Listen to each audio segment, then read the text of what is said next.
Very warm welcome from me, Hugh Dan McLennan, to Bridgehaugh Park in Stirling in the shadow of the Wallace Monument and today's live coverage of the FOSROC Super 6 Championship. Stirling County against Ayrshire Bulls. Second top against second bottom, and plenty of opportunity for both sides to influence the table in this new championship. Conditions pretty grim, better now than they have been in the last hour or so, and certainly than they have been all morning, where we've had heavy showers. There are promises of more squally showers to come. It's broken up thankfully in time for the game, quite bright, clear, but as you'll see from time to time on our screen, the rain affecting the cameras. That's the splendid view we have of the surrounding area.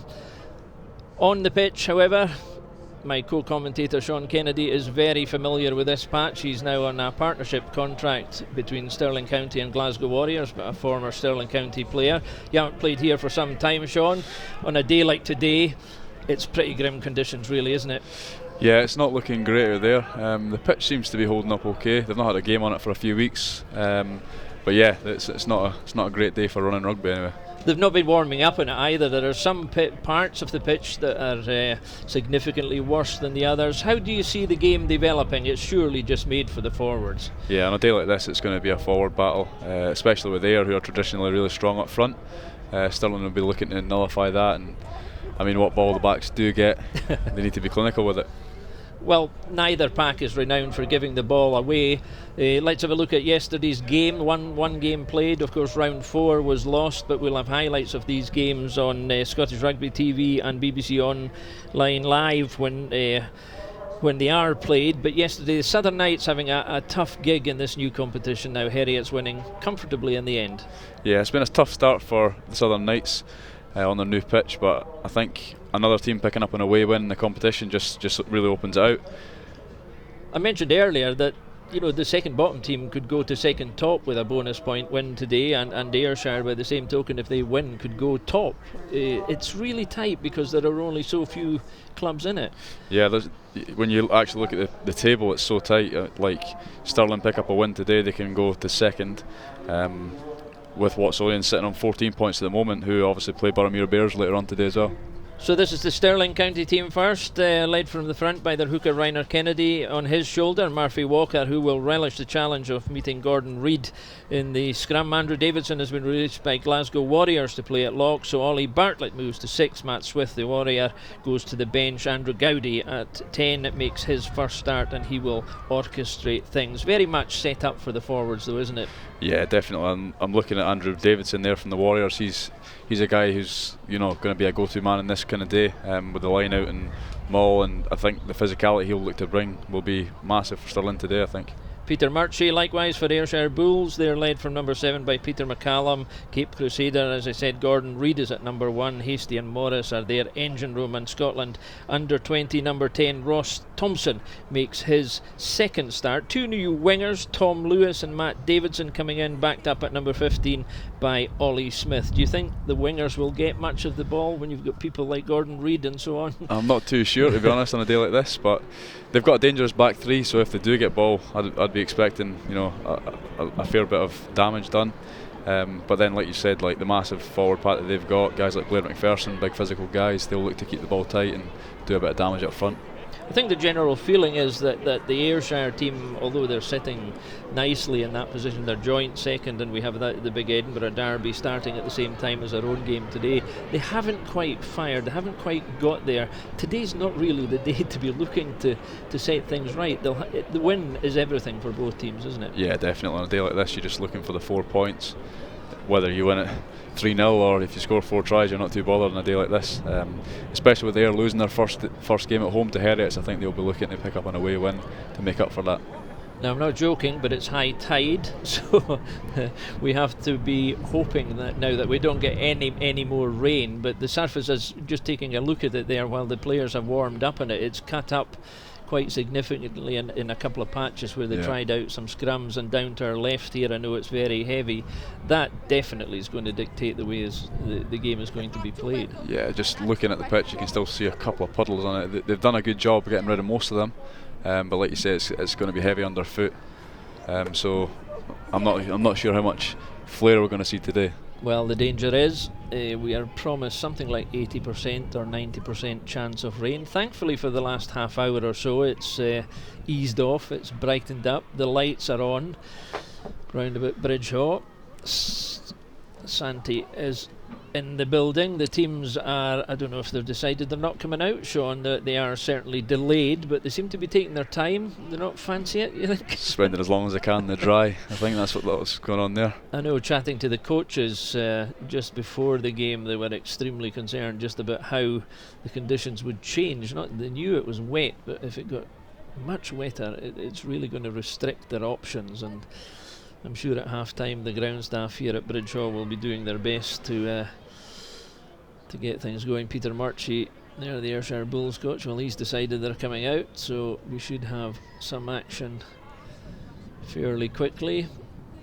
Understandably, the crowd just a bit diminished maybe today. On the morning lookout wasn't too pleasant round about here, so maybe an effect on the crowd there that people decided they'd be better staying at home. Other options, of course, Christmas is coming, Santa is in the building, as you can see, and well, we just hope that this better weather will stay and give us a bit of relief. Just a very quick word about yesterday, Sean. I'm sure all the Glasgow fans were on the edge of their seats, to use one phrase, at that game. Very significant turning point, or the moment in the match for me was involving a scrum half. That last minute tackle by Ali Price. Yeah, he done really well to get back for that. That was game over if they've scored there. So I think it's a massive win in Europe, especially away from home. It keeps Glasgow's hopes alive of actually progressing in the tournament and doing something in the European competition. Could be a big turning point in the season. Well, we've got some action here now at Bridgehaugh. The players are deciding they're coming out. By my watch, they're at least a couple of minutes later than they should be. It's Stirling coming out to a big round of applause. Gordy Reid there, I see, taking his time to get out. He's the last man to join the Ayrshire Bulls huddle at Stirling County. A warm reception for them. You'll probably just see as the players go up towards that. That's Stirling to our left at the moment. Seems to be the wetter side of the pitch. It seems to have gathered more water towards the goal line at that end, and already one of the ball boys coming out to dry the ball. It'll be interesting just in the first few minutes just to see how the teams adapt. Stirling in their normal colours of red, white and black are defending the try line to our left. The referee in the middle is, well, my understanding was it was going to be Sam Grove White. In fact, is a late change to the referee.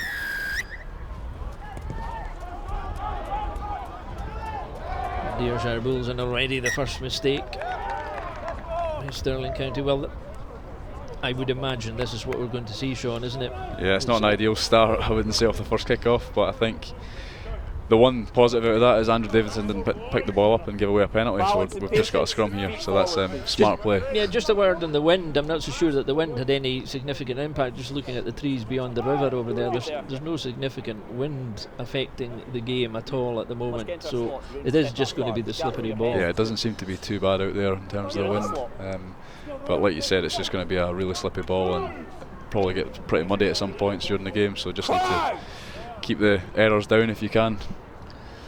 So the first contact, first scrum. Let's see how the players cope with the underfoot conditions.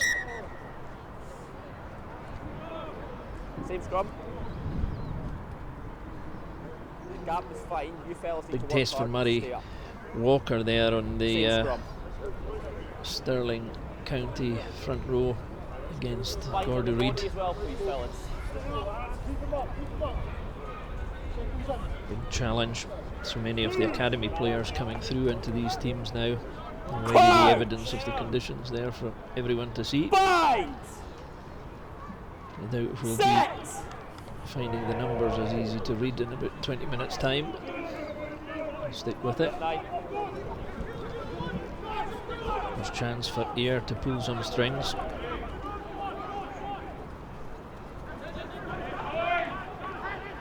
Sticky ball going to ground.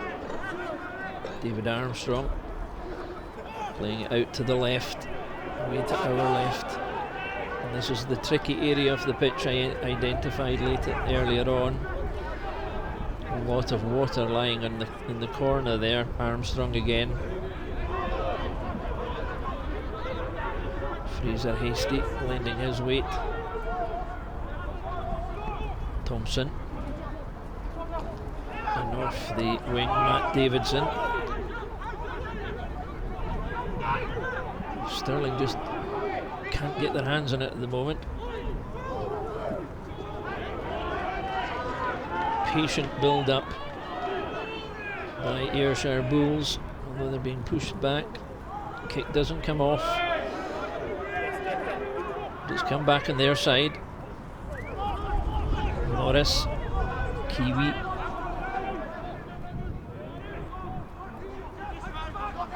Tricky ball, and that's been nudged forward. Well, there we have it. Good line speed from the Stirling defence, though, but patient build up, and they were actually doing very well. Quite a number of phases there. They were holding on to the ball, the Ayrshire Bulls, so they can feel they were getting themselves into the game, but Stirling just couldn't get their hands on it. Ayr done what we thought they would do to start with the game. They were pretty direct. Not many passes in the plays, but you know they were making some yards, and then Stirling then reapplied pressure, got some good line speed, and they forced a turnover there and got the scrum. That's not the kind of pass you want in a day like this, round about your bootlaces. No, absolutely not. Skipper Peter McCallum. Again, Stirling to get out of their own half.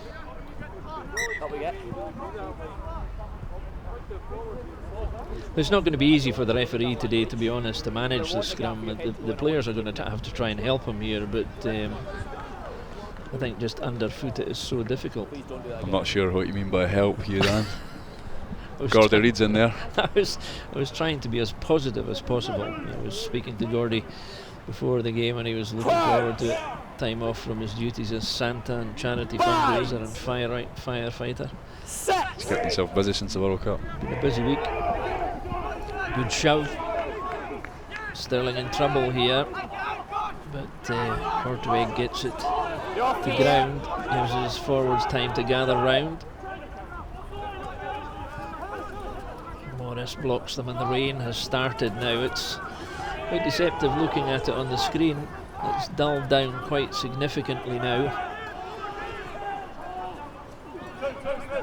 Hear it rattling on the top of the stand just in front of us. He's trapped by Stirling. Heavy shower. Stirling trying to move it out.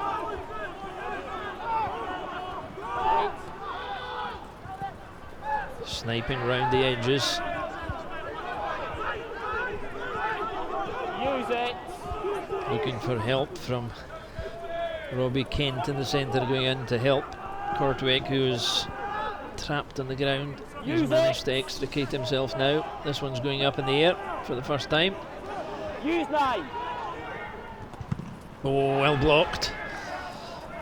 Manages to gather it, and look how he slithers back. I think it was Morris who got his lengthy arms in, and they've turned it over.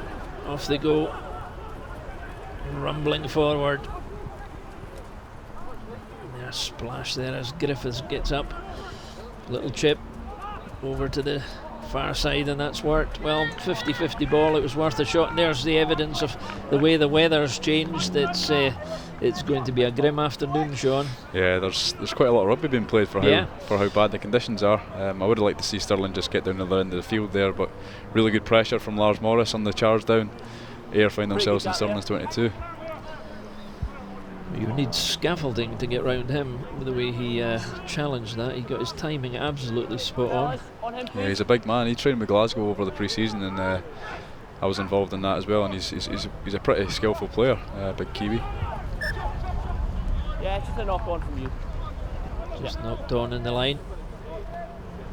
Because the line out's going to be pretty difficult from the throwing and the catching point of view today. It's going to halt the rhythm of the play, and we've seen that. But as you say, just Stirling not able to get out of more or less their 22 at the moment. They're just stuck there. Flankers leave each other. Yeah, just like I said before, I'd like to see them just get an easy exit from this scrum. not give Aaron a chance to get any pressure on it and make the referee make a decision in terms of a penalty. So ball in and out and get down the field. Crouch! Bind! Set! The first penalty. Twist of the elbow and collapse. Gordon Reid is the Twist the culprit elbow, there, I collapse. think. It's not the first time we've ever said that, and it won't be the last. So a chance for Stirling to move the ball. First for me. In reasonably good distance, not quite to halfway. Just noticing there the flag is beginning to blow a bit, and the rain driving from right to left as we're watching the game. So that is working in favour of Ayrshire Bulls at the moment. Spanish collapse. Kick to nothing here. I think there's a penalty coming, which the referee will take them back for. Pulling the player down at the line, I think. Ball collapse. Absolutely torrential now. Rain.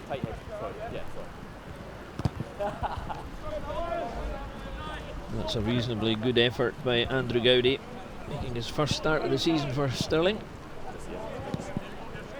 So, new territory for them. They're in the Bulls half now, Sean. First time in the half, yeah.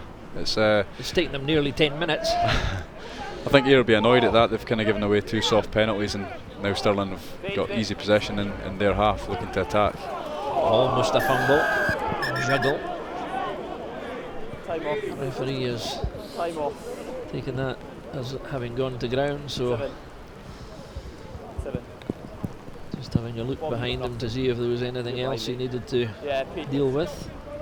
Is a high He tackle. has, He's made in the fact, right he's contact. given a He has slipped just penalty before for the the high yellow tackle, and that's a yellow card. In fact, to number 7 is the skipper, Peter McCallum. Just have another look at that. The ball was juggled. Well, the player going down, this is a contentious issue as ever, Sean, isn't it? The player, particularly in a day-to-day, juggling the ball, going to ground almost, and then the tackle is almost committed before that player arrives. So Yeah, it's one of these grey areas now in the game. Are you in the 15? You saw it in a few games yesterday as well, where guys are going to ground and then people's arms are coming over shoulders and rising sliding up. They're not doing it to try and hurt somebody or intentionally going high. It's just part of the game that's changed a little bit, and it's tricky for the referees as well. Just a bit smart there from Stirling. Didn't come off. Deliberate knock on. But I did see the referee took a look to his. He obviously had word from his assistant referee there to call his attention to what had happened. I just wondered what it was, and it became quickly very clear. So danger signals now another penalty going against the Ayrshire Bulls, and territory is the name of the game. Good attacking option now for Stirling to go down into the corner. So all of a sudden, they have A1 position, John. Yeah, they've gone from their own 5 metre line almost to being camped on the Ayrs. But again, it's just Ayr will be frustrated with that. They've not had to do much to get there in the first place. They've just managed to get field position through Ayrs penalties. Scrappy ball. Real mess of that, and that's given Ayr the chance. They've managed to get their paws in it, and they've driven forward. This should be a clearance kick by Armstrong, firing up, keeping it in play, looking for a mistake. This time there are acres of space over here on the near side, but the fullback splashes his way through the water there. Ollie Smith, and launches it to the far side, where it's running and will continue to run all the way on a day like this. Well, it's end-to-end stuff. It's not pretty, but it's effective enough in the circumstances. Yeah, that's a really good outcome for Ayr, I'd say. Having been under a lot of pressure on their own line and turning the ball over and finding themselves in Stirling's 22, it's a pretty good outcome for them. Maybe Stirling just a bit smart up in the 5 metre area. It's not a day for clever lineouts, really, is it? Yeah, you just need to win your ball and keep possession on a day like this when you're in the opposition 22. And for sure they need to do that at this end of the field. Oh, and it's gone right through everybody. The Ayrshire Bulls have it and are driving. They're 5 metres out. Blair McPherson held up and the ball is stolen. Rainer Kennedy, the skipper, flopped on it. 9, use it! Left to try and clear their territory again, trying to make some ground first. Taken in by Murphy Walker. Use it! It's going to be a long, hard afternoon for both packs. That's good territory won by the captain. And again by Cameron Henderson. But they've lost it, spilled the ball, and again it's spilled, so he'll take the first knock on. Whistle's gone, fellas. We've got 2 knock-ons. 1. Well, it's going to be the pattern, it's going to be the way it is, isn't it? Yeah, you're expecting a lot of mistakes in a day like this. It's just being able to react to the ball, going down on the deck. Stirling had a few phases in the 22 here. I can see what they're trying to do. They're trying to get towards the touchline to then potentially kick, but obviously you need to keep hold of the ball, and luckily Ayr have dropped it there because they could have had some numbers out wide. Yeah, they did. They had plenty of attacking options to the left hand side just below us here, to our left.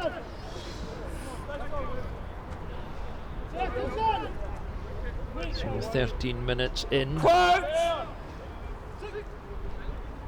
No score in this FOSROC Super 6 championship match. The other match at Edinburgh. We'll keep an eye on that and possibly update any scores coming. We're starting at the same time at Myerside, 2 o'clock. Onside step. Here again, trying to be patient, keeping it tight. Kitchen.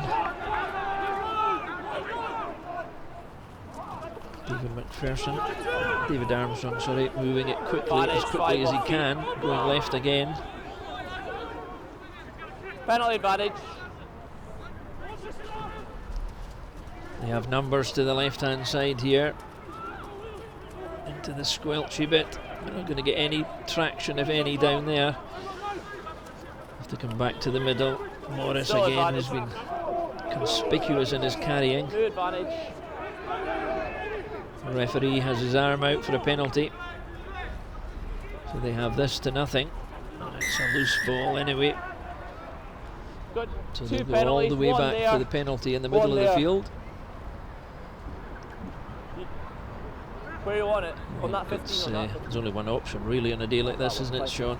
Oh, not rolling twice. He's going for the... I thought they might have taken the points in front there, but 5 there, seemed to be an option to go back, but not rolling away is the decision. So they have the penalty nearer to the touchline, which takes them down the corner again.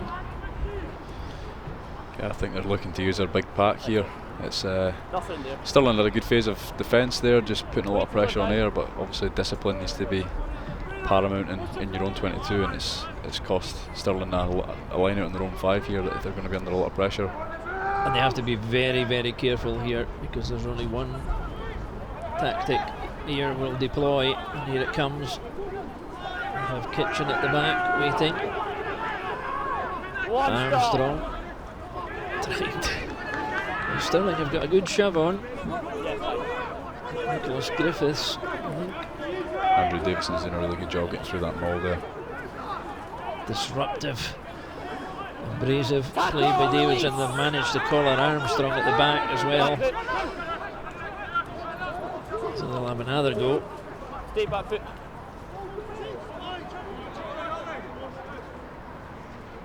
Use. And another. These are trying times for Stirling, but the longer they hold out, the better for them, with a view to the second half. When they get the conditions in their favour, and the longer it takes for Ayr to make the breakthrough, the more frustrated they'll become. Fraser Hasty backing them up. This time it's released. Good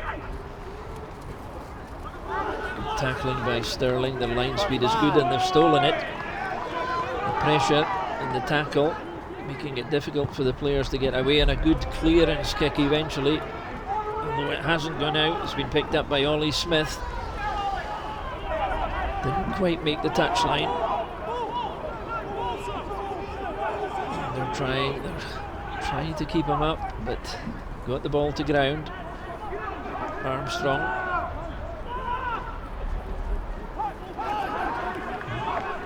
Fraser Hasty dumped and it's hacked forward now. There's at least a 5 metre slide when you go down like that on a day like this. Stirling piling in, but Ayr have done very well to regroup. Chance for a kick to the far side. Well taken, although he slipped at the end. Chip ahead. Anything could happen on a day like this. And likewise the counter-attack, because there's a big gap and Stirling are having to scurry back to cover it. And safety first. Well, the kicks are getting shorter and shorter already, aren't they, Sean? It's becoming increasingly difficult, and it's going to come to the point where somebody makes a mistake. There's a big hole at the back and somebody hacks through. You can just see that coming all of a sudden. Yeah, I think when you're soaking up when you're spending so long in your own 22, it's inevitable that, you know, a mistake might happen and Ayr might find a gap in the defence. But so far, Stirling have been really good. They've kept their shape in defence and they've made their tackles and managed to turn the ball over a couple of times. I would have just liked to see, I mean, that's unlucky from Logan Trotter here. Doesn't get enough on the ball to get it past Matt Davidson. That was the key, was getting it over Matt Davidson. If he had done that and turning the defender in a deal like this is key. They need to try and play their way out of their home territory here, but again the tackling is good and they've spilled the ball. You can see the frustration already. But they are abrasive and no more than we expect. Their line speed is good, their tackling is good, their disruption is good. The idea was right there. I think there was a hole for Cam Henderson to get the ball. It's just on a day like this, you just need to make those passes stick and keep applying pressure on the opposite team. And that's the yellow card time up now, which means Peter McCallum, the number 7. That's a result in itself for Stirling. You know, Ayrshire would have been happy when he went off. You know, to say if we can stick this out and not lose anything while he's off. They've managed to achieve that, so it's a kind of moral victory for them. Yeah, Ayr will definitely be happy with 7 men. Because it was in a way it was a harsh yellow card anyway, wasn't it? Yeah, it's like I said before, it's tough. It's one of those tough calls for the ref. He's going by the letter of the law. A lot of players would, even the dean who got tackled at the time probably would have said there's nothing wrong with it. But yeah, it's just one of those things, isn't it? Good control at the back. Good football, Dean Taylor Menzies. They have a penalty coming, but they're taking their chance. Good tackle. Again, they need to roll away as quickly as possible. Armstrong.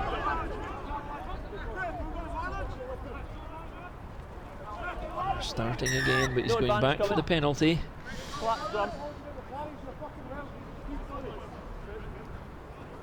But at some point you would think they would want to get something on the board, because here we are nearly 20 minutes in. Ayr have dominated the territory. It's probably something like 80% of the territory, and they've got nothing on the board. If you're Ayr, I think you're looking to come away with some sort of points. Having been in the 22 quite a few times now, you'd want to be adding on 3, and that's what they're obviously looking to do now with Ross Thompson. Stirling also, they'll be take a bit of confidence away from having Ayr knocking on the door so much in the 22 that they've managed to keep them out and kept only in the end potentially giving away 3 points. So I'm sure they'd be reasonably happy with that outcome if they can keep it tight for the rest of the first half. But there's not even we're just about halfway. In fact, almost exactly now halfway through the first half. The first shot at goal, Ross Thompson.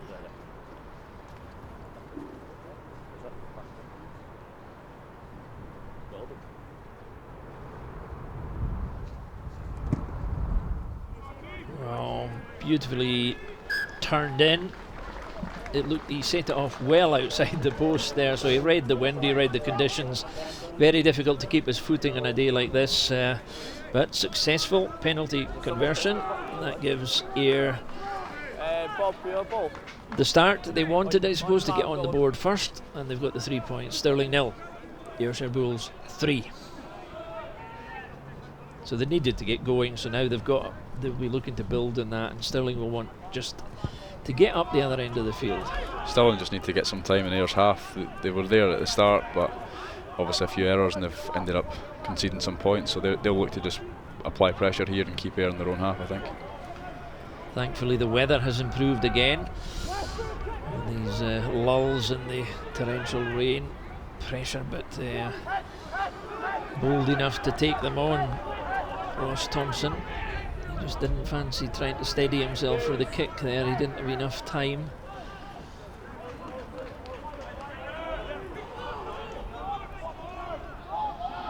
Armstrong will probably launch one here.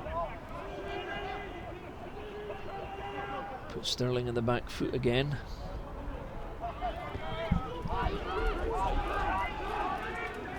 It's well taken.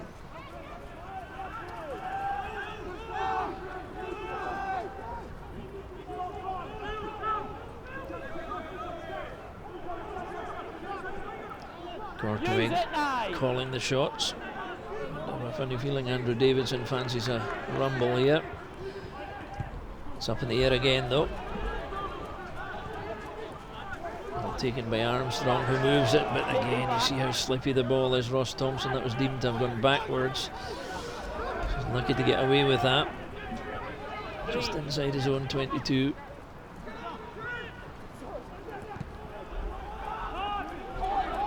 It's not going out either. Chance for Stirling to run back. A long way to go from here, halfway. And again, that's slightly high. They've made it back to halfway. Ayrshire Bulls launching themselves forward. As soon as that looked like it was out. Tackle.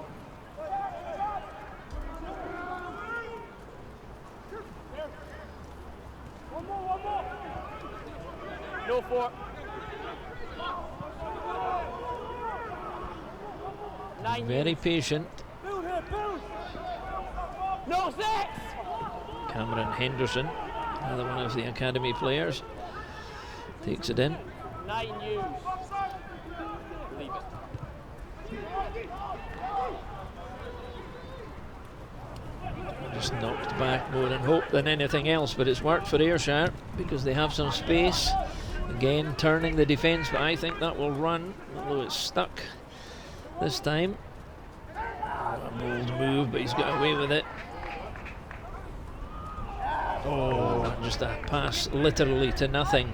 You know, on a day like this when it works, oh, we're off again, we'll come back to that, Sean, but high risk from Ayrshire Bulls. Loose passes, and it's all about who reacts the quicker. And it's left to Ewan McGarvey to try and get rid of it and restore some semblance of order. It's pretty catastrophic when they try that. You know, it's all very well to try easy moves, but he tried a run back out there himself. On a day like today, that can actually work. Unfortunately for them, they didn't have the winger in place, but he beat two men, and all of a sudden the gap's opened up. Yeah, it's like you say, it's a day where if you do find yourself making a break, the guys are slipping off tackles a lot, and you know, if passes go to hand, you can go the length there. It's just, you don't want to be caught playing too much rugby in your own half, I don't think, and Stirling have been a little bit guilty of that so far. I think it's taken a few too many phases before they think to kick, but hopefully we can see a few more breaks like this now. This is a good break though. Connor Gordon on the charge. Eventually tackled, and they have plenty of men now. Stirling changed his mind, he was going to kick, but thought better of it, and all of a sudden they're under pressure again. It's good tackling from Tom Jordan in the centre, slowed them up. And again, the aerial route. But I think that's a really good option there. Not playing too much rugby in our own half and just reapplying pressure, and making Ayr do something with it. Trying to make them make mistakes all the time, and there's one. This is what happens. And then there's a sort of desperate kick. Clever footwork for the fullback, McGarvey, and he fancies a run again. It's the second time he's just got his head down and taken off.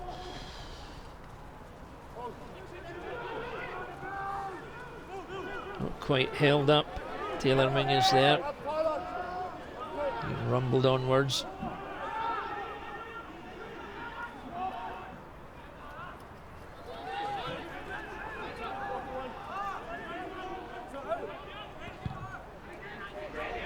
He's not really had too much length. That's beautifully taken under pressure. Stirling thought they had it there, but Ayr have taken it back out, and it's Jordan Bordle. A bit of off the ball stuff there. Some cries from the locals who didn't like it. Here we go again. McGarvey with plenty of ambition. Bringing Logan Trotter into the game as much as he can.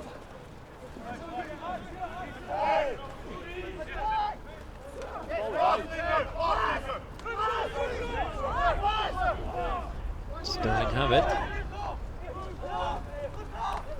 Davidson.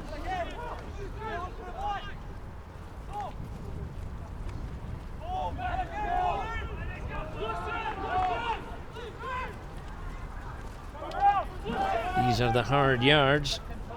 And the pitch, as you can see, they are cutting up quite considerably, but Ayrshire have turned it over. Now they have space on the left. Chip through. That's one way to deal with it. Clever play. Just to anticipate where the ball is going to be and where you end up. And now Stirling managing to work their way out. Slithering and sliding up the touchline. Just below us in the stand. It's not a great day to be a scrum half, Sean. No, I'm not sure if I'd fancied it today, to be honest. But I think you can see just when Ayr are in their own half and they get the ball, they're really happy just to kick the ball down the field and chase and make Stirling react and kick the ball back potentially. And then on the other side of it, you can see Stirling really want to play rugby. Whether or not today is the day to actually do that, I'm not sure. But the chances will come, undoubtedly. There will be tiredness in the second half, but Gowdy was very clever there, the way he slid to gather the ball. Of course, the danger is that he spills it and it goes, but he did very well to cover the tracks there. Yeah, it's just, again, Ayr kicking so much ball to Stirling and making them have to react to it. It's just hoping that, you know, the opposition make a mistake on something like that and either knock the ball on or put the ball in a touch, and then you've then got a set piece in the opposition half and you're applying more pressure than that in that way. Who do you think would be the happier coach then, Ben Cairns at the moment or Peter Marchie, given the score, you know, the wind and the conditions slightly in the favour of Ayr because of the wind? 3-0. I think you know, Peter Marchie will be pretty happy with how they've started. They've not had to play a lot of rugby. I think they've been pretty smart with their halfbacks. They've kicked the ball quite a lot. Ben will probably be looking for Stirling just to maybe cut out some errors in handling. If we are going to keep playing high phases, you need to cut down your errors.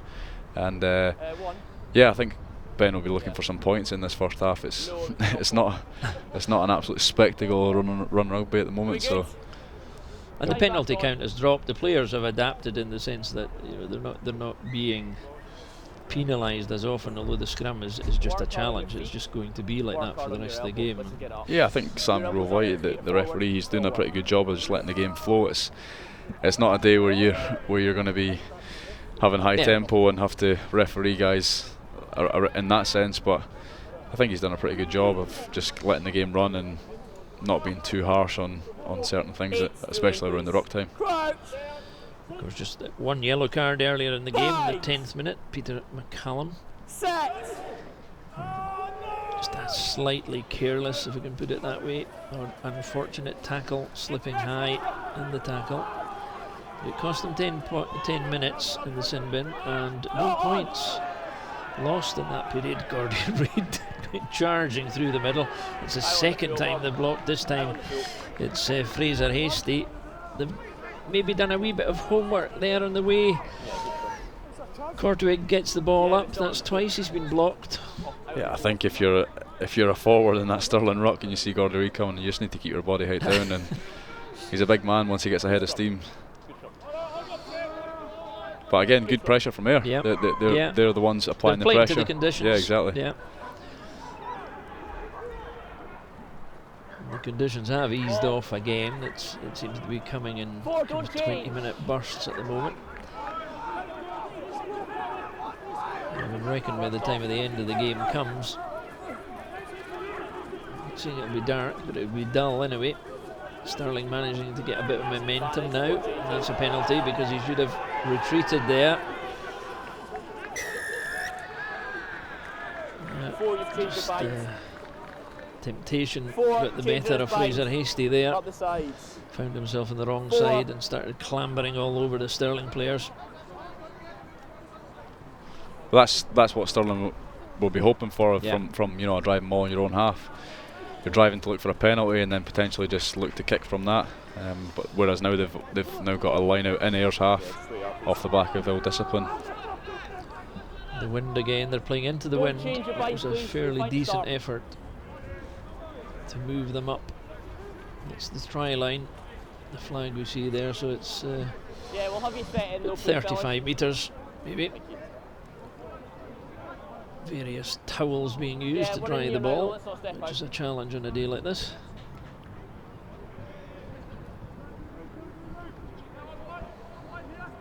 Done reasonably well on the line out so far.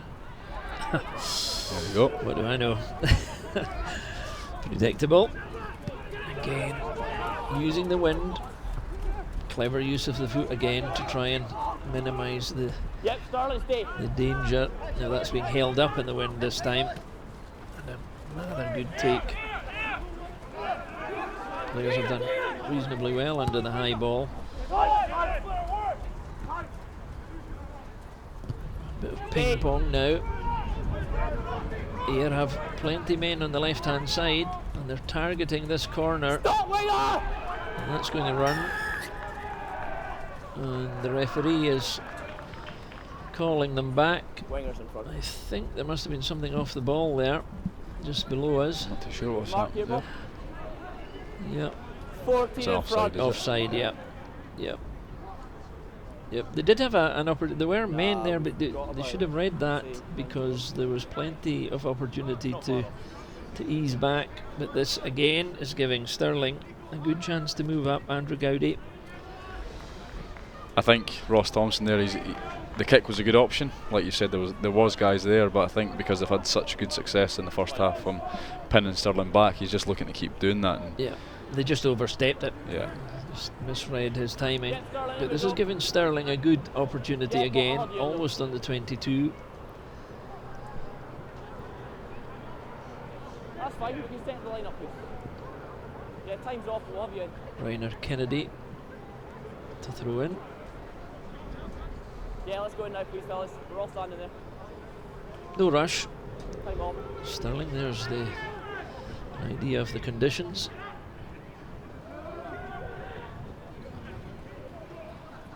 Well taken. Now they can rumble.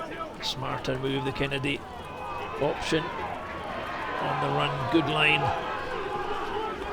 All of a sudden, they're about 10 metres out. Oh, fumbled. Goes backwards though.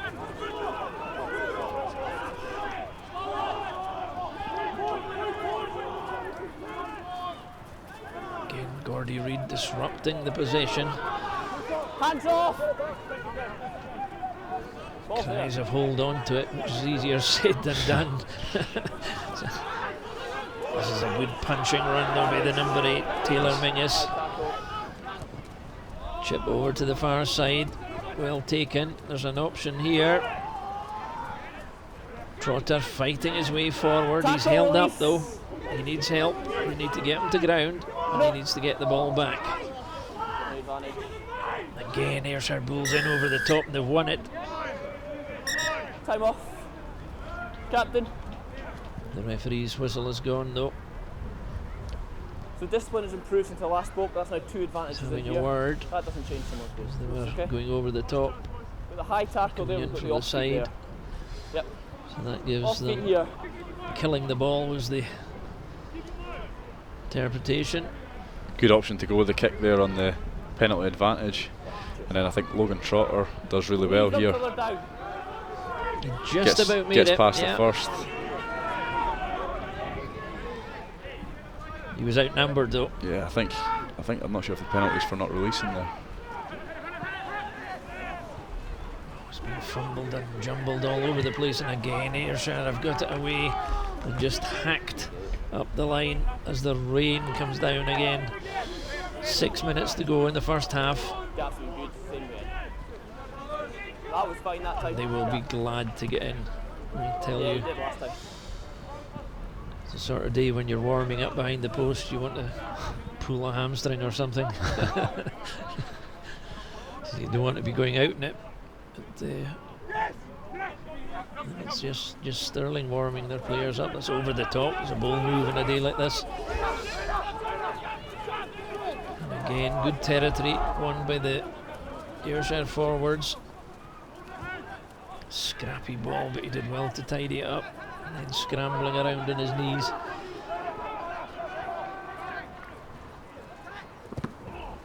Again, it's been blocked. Stirling, stop. 6-2. Out to the left. They need to make ground because Stop. 2-6. always ping pong at the moment. But here we go. Just a charge up the middle might be the way to straighten it all up. Stirling now moving the ball, and again the option of chipping it up over the top.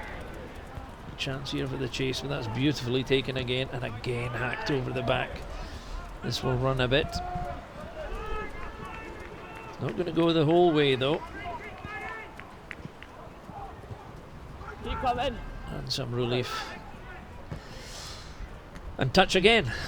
So it's all pretty predictable, but sooner or later I'll find out. there is going to be a breakthrough. It's inevitable, isn't it, Sean? Yeah, Ayr are really happy just kicking the ball long and making Stirling exit.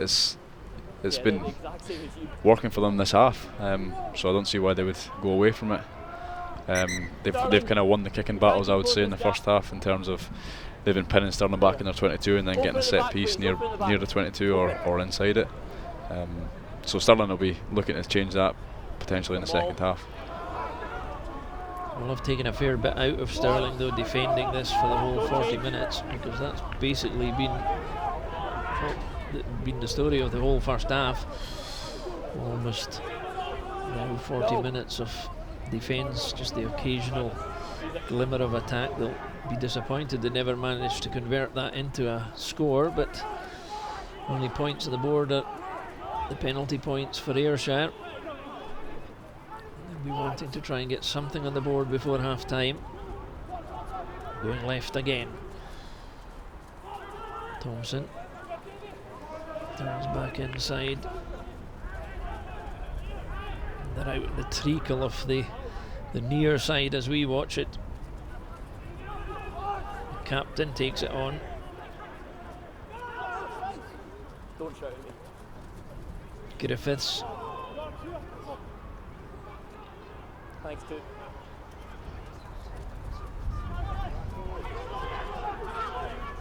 No! Stirling, no! Over the top, route 1, number 1.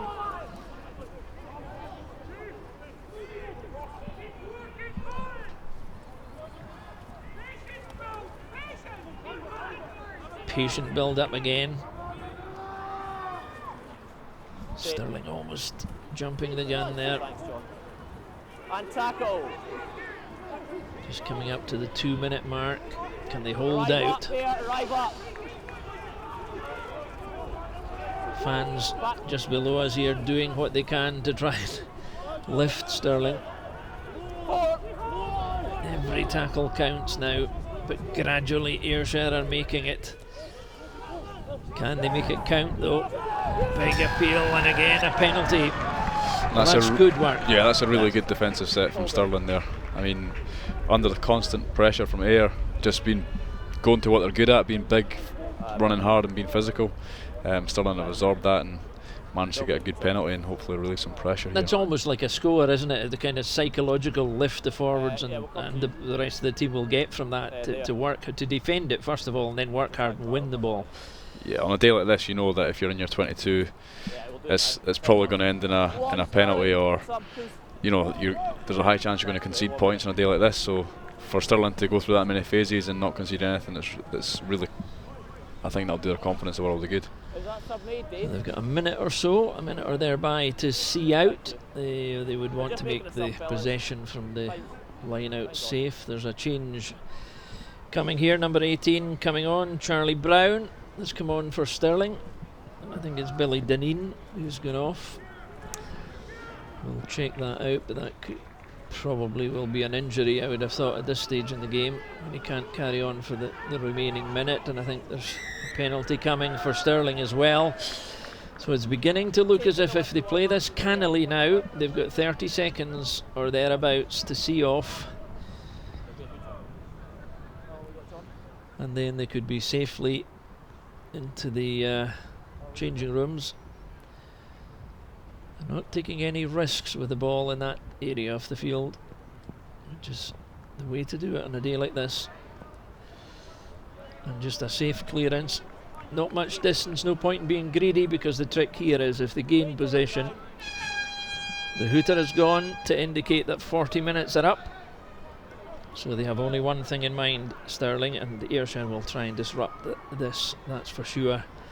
So absolutely crucial now that Rainer Kennedy can hit the mark.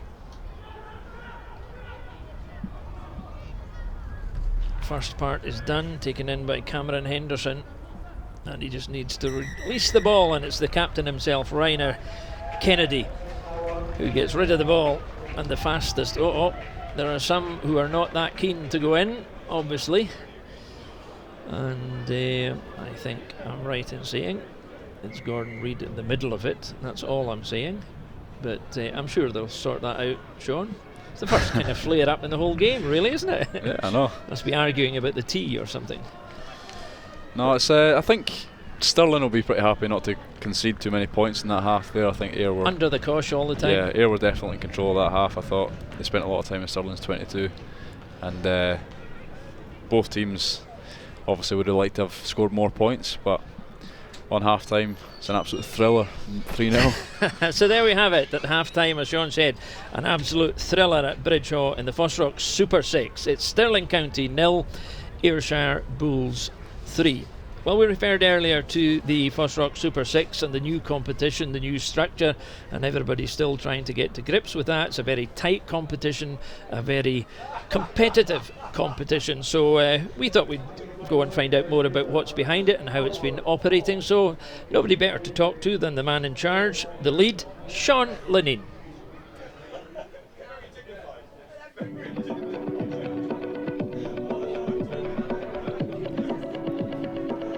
My name is Sean Lineen. I am head of Super6 on field. The Super6 came about because of a need for our players and our coaches to be tested at a level that was sort of in the middle of the Premiership and the pro rugby. Certainly what I found, having worked with the under-20s, opportunities for them exist out with Scotland. So we needed to have an opportunity to provide them with a level that would excite them, challenge them, and ultimately having that level where the players could really challenge themselves and create a level, above the current Premiership. We're 3 rounds into the inaugural season of the Super 6. What have you made of it so far? Well, 55 tries after the first 9 games, 3 rounds. So that's, what's that? That's an average of 6 tries a game. So that's pretty good. That where we are at the moment. There are a lot of tries being scored, a lot of close games. I've been at most of them. Seeing the crowds, the size of the crowds, the excitement, the work being done off the field is phenomenal. From the very first game against when Barrowmuir played on that Friday night, fantastic game of rugby. Right to the last round, it's been phenomenal. I've been really impressed with the support both on and off the field Still a lot of work to do. We know it's not the perfect vehicle at the moment, but you know, we're only a couple of months into the season, so I'm really positive. You know, I'm willing to listen to anyone. You know, all I want is a product out there that improves the coaching, improves the young players, improves the experience for the spectators as well. And then when people watch this, they go, wow, I want to be part of this. A lot of players have also returned to Scotland to participate in this league. What do you make of those people that have made that decision? We had, I think it's 30 Scottish qualified players that have come back into the fold. So that's 2 full teams that have come back in, and they are having a huge impact on it. They're enjoying the rugby as well, and I've spoken to a lot of them. And again, guys like Lewis Berg, Watsonian centre, are doing phenomenally well. These guys are making a real impact, and that's what you want. How hard is it for you, perhaps, then, to get the balance between youth and experience in this league? Yeah, you want that battle. You want to have that sort of conundrum of having players that come back and why are they doing it? I look at this level of rugby as a bit like the ITM that's in New Zealand. It's the 3rd level. So you have the All Blacks, you have Super 15, and then you have what we call the ITM, where your Canterbury's and Manawatu 2 play. Now, I'm not saying we're there yet, but you know, when you have Scotland, then you have our 2 pro teams, and it's that 3rd level, I think, is where we can really experiment the way we play the game, the way the game's coached, get the players nice and fit, and there's a real window for them. And some people find their level, and that maybe that level's the highest the players get to, but it's still important we have a vehicle for our young players. You know, we've got our 30 academy players that are playing, 5 in each of the 6 teams, which is really important. So they are rubbing shoulders with the older players. There is that mix there, and this is only season 1. I know for a fact the squads will get stronger, and we'll just work out what fits best across players playing at what level, the pro draft as well, and just making sure that's nice and tight. The communication is strong, and there's a real affinity between Edinburgh and their 3 clubs that they're aligned to, and the Warriors and their 3 clubs and how they're aligned. Yeah, well, the first season was always, you know, because of the World Cup, so I wanted to start it later, let the World Cup happen, and off the back of that started early November and goes through until March. Usually that domestic season is later in the season, so the normal season going forward will be April until early November. And the April-May time will consist of the cross-border challenge with the 6 Welsh clubs. There'll be a small break, which will be good, and then you'll kick on to the domestic season. A small country, Scotland, players know each other pretty well, so to go outside of Scotland and challenge yourself against players you know nothing or very little about is something that we want to develop as the players grow and the coaches grow and the teams grow. So to play against the 6 top Welsh Premiership clubs is really exciting. That in the first year it's 3 home, 3 away games, so organising, getting yourself organised, when do you go down, looking at eating, sleeping, the travel element. So it's not just developing the rugby players, it's developing the staff off the field as well, having to cope with all of that, the pressure that goes with it. I've watched a few of the games in the Principality, and it's a good level. It's a tough level, so it'll be a real eye-opener for our players in season 1, which is what we want. We want a real challenge, and again, I'd like to see that grow and develop over the years, but in year 1, it's going to be really interesting to see how we measure up.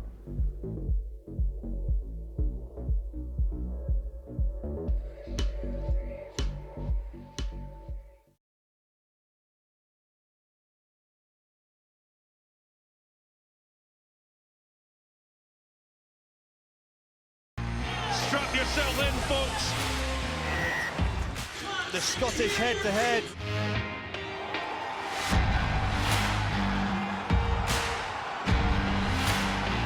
And what a stunning start it has been for Edinburgh. And the 1872 Cup is going to find its way back to the capital.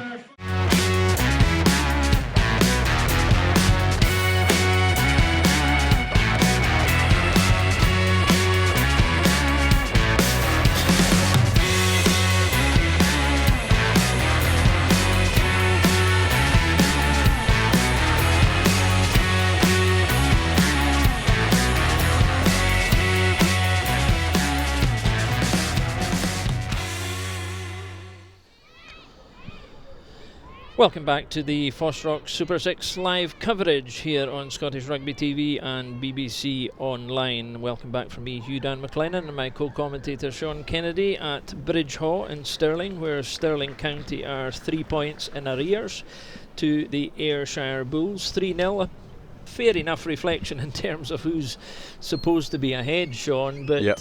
they would have wanted to be further ahead given the possession they've had and everything that's happened. Yeah, they've been the ones who have spent the majority of the time in Stirling's half, and they've had a lot of phases in Stirling's 22. They would have liked, like you said, they would have liked to come away with more points in that first half, but I think Stirling will be really happy with how they managed to stay so close to Ayr. Well, let's look at the talking points. There weren't really that many, but the conditions were always going to lead to controversy. But this was the yellow card in 10 minutes against the Ayrshire Bulls captain. A different angle of it here. Players falling down, tackle goes in, no malevolent intent at all, I don't think. Unlucky, harsh, do you think? Yeah, he's obviously not meant to go and hit Dean Taylor-Menzies high there, but I think with the force that he hit straight on his face, and it wasn't like a tackle that slipped up, the referee kind of felt that he had to yellow card him in that sense.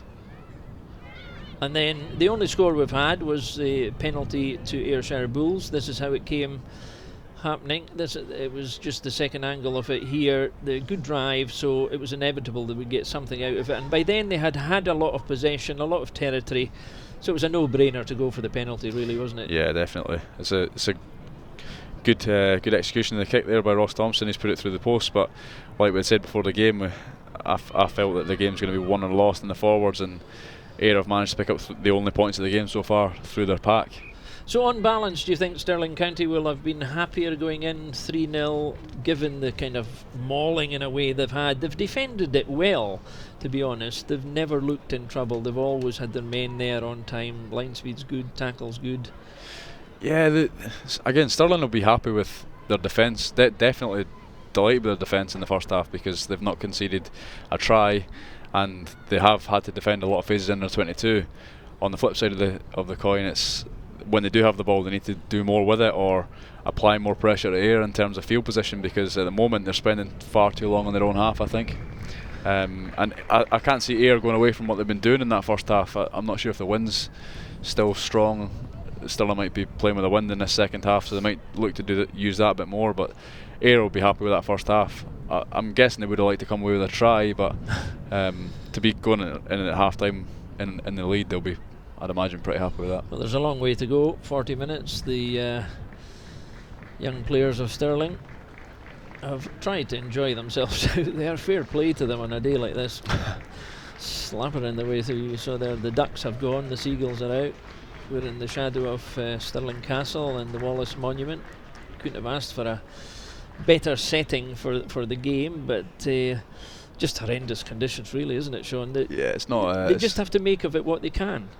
No, exactly. You just like any game of rugby, you need to play the conditions, and if it's a miserable day, you just need to get on with it and win the game any way you can. And I think that's going to be through, obviously, kicking game and cutting down errors and using your forwards well. And the benches will come into play probably around about the hour mark or thereabouts. Who would your money be on fitness-wise? Never mind the mistakes. I couldn't say, to be honest. I know the Stirling boys have. A lot of guys have played a lot of minutes for Stirling. They've managed to play quite a few boys for 80 minutes every game, so I know that those boys are fit. And then in terms of Ayr, they've got a lot of experience on the bench, and Fraser Climo, who's going to, you'd think he'll come on at some point and he'll have a lot to say on this game in terms of his game management. He's been around for a long time in the Scottish game. He's played professional in New Zealand and Wales, and I'd imagine he'll come on and look to shore things up and pin Stirling back even more. Pretty much an ideal kind of guy to have on the bench for a day like this, where you can do that. The young fellas and girls just gathering themselves to get off the field, and there was only one change so far, where Billy Dineen of Stirling County was replaced by Charlie Brown, and we'll have a look as the teams come out. A decent, small, hardy gathering of Stirling supporters, I think, mostly. Fair play to them coming out on a day like this on a Sunday, freezing cold and wet. Yeah. But it's actually eased off again. If we look out beyond into the county, it's actually not looking too bad out there. It's when these squalls come in of every 20 minutes or so, and it just tanks down. The pitch has actually stood up to it remarkably well. and I think the players have done their best. But we hear from Edinburgh that Watsonians are winning at half-time 13 points to 10, so a long way to go in that one as well. And as we mentioned earlier, this competition is so tight that a bonus point win, which at this stage, Sean, you'd have to say was unlikely for either side, could propel either the Ayrshire Bulls or Stirling County up into a very significant position in the league. But in some ways it's more important for Stirling, home team, but they'd want to get some more points to catch up with the top three. Definitely. In a competition like this, when you've only got 6 teams in the league, you need to win your home games as a kind of must, and then look to pick up points away from home. Stirling have managed to do that. The first game of the season against Boroughmuir, they've picked up an away win, but then obviously they've gone on to then draw and lose the second and third games, so they've dropped points in that sense. But yeah, Watsonians are unbeaten so far. They're leading already. Yep. That would be a significant result if that carries on that way. They would maintain their top spot. But, early days, and what do I say about the weather? As soon as I say it's easing off, it begins to tank down again. And the lights on the far side there. Needing a sparky up to change the bulb on that one there. How many Stirling County players does it take to change a light bulb? I don't know, I reckon Johnny Hope on his own could do that. He's tall enough. And fair play to our cameramen on the far side who are sticking it out on the gantry, bringing you these pictures, which are a miracle of technology, because it doesn't look anywhere near as bad on screen as it is in real life. And here they are, the Bulls are out, so they now have to face what Stirling faced in the first half. The driving rain and the wind, you can see there. Gordy Reid has his shoulder into it already, and Stirling County, warm reception for them. Just having a look, see if there are any changes other than that change in the last minute or so where Charlie Brown came on. I think, looking at the state of the strips, I think we've got everybody who was out there before, because there's nobody with a clean shirt apart from Charlie Brown. The referee, last man standing, last man to come out. So Stirling playing from right to left as we look at them in the what used to be red, white and black strips, and Ayrshire Bulls in the black. The boys don't look too warm out there, do they? They just need to get going, basically. So 0-3, Ayrshire Bulls lead, 40 minutes to go. Almost an identical start to the first half, where the ball was spilled in that very spot. Now the Bulls will drill themselves into carrying the ball forward every chance they get. And the first kick, again, it's held up. And there is precisely the challenge of today. Once the ball hits the ground, anything can happen. The referee calling advantage already for not. It's a high tackle again. We had a word at half time about the high tackle, the contentious tackle that led to the yellow card. There's another one. It's this issue of consistency, isn't it, Sean? It's just difficult to understand where the referee draws the line. Yes. I don't envy the referees, to be honest. It's there's a real grey area in that sense. If that's obviously a high tackle, I think on that one that's definitely a penalty. But somewhere they're starting on the chest and riding up, and then you're giving away a penalty. I'm not sure about those. And the other, in our original incident, we had a player falling into the tackle, which complicated it even further. So that's well taken by Stirling. Wads backwards. Let's see what they're going to do with the conditions and the wind in their favour. Davidson there having a wee to-revie with somebody at the back of the ruck. And they come. Cameron Henderson, number 5. I'd expect himself and Andrew Davidson to see a lot of the ball in the early stages, but they've spilled it. And the Ayrshire Bulls have Marshall Sykes there, number 19, has come on.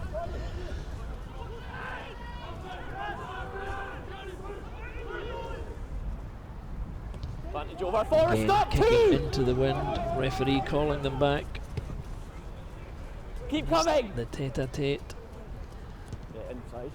And he was Stop inside, just inside there, but that's a decent kick against the wind, but well, let's see where they mark it. That's the key issue.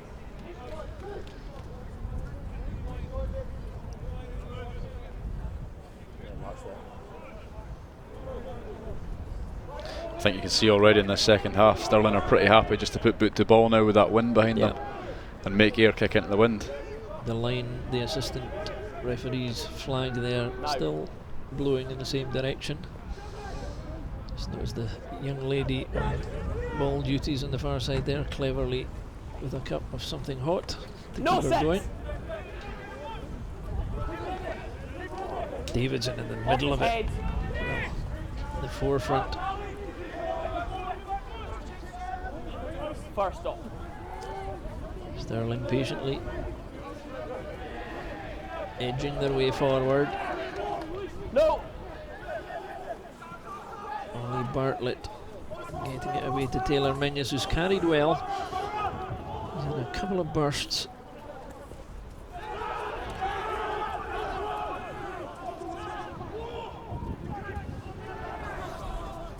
Now the ball is released, but again bringing it back to the forwards.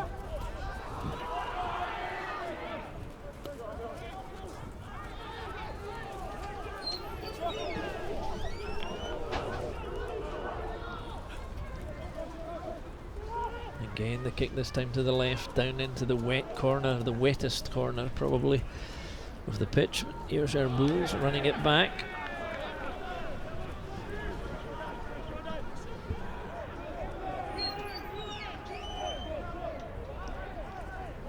Oh, and spilled.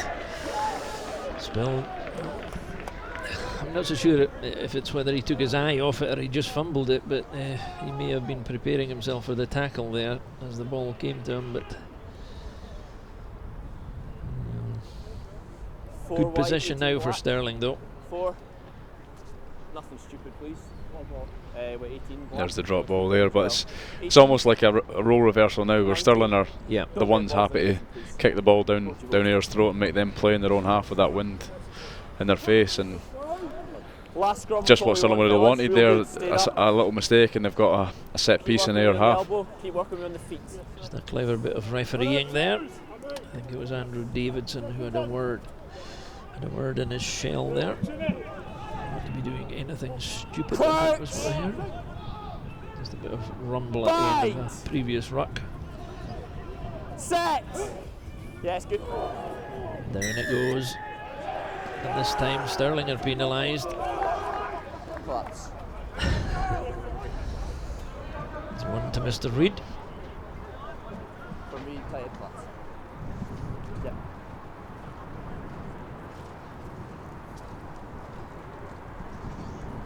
Again, Stirling will be disappointed not to have kept more pressure on the Bulls there.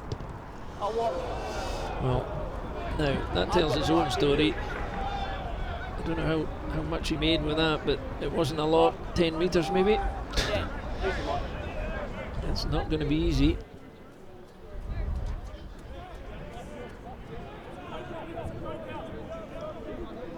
Step off. Sam Kitchen. I'm not sure that was straight, but Bulls have it.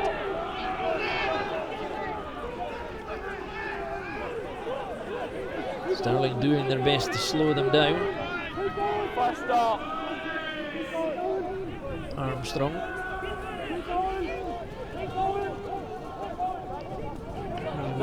He's waiting, they're not giving it to him basically. So they're still making ground. Now they're on the ground, he has to get it this time. Tackle.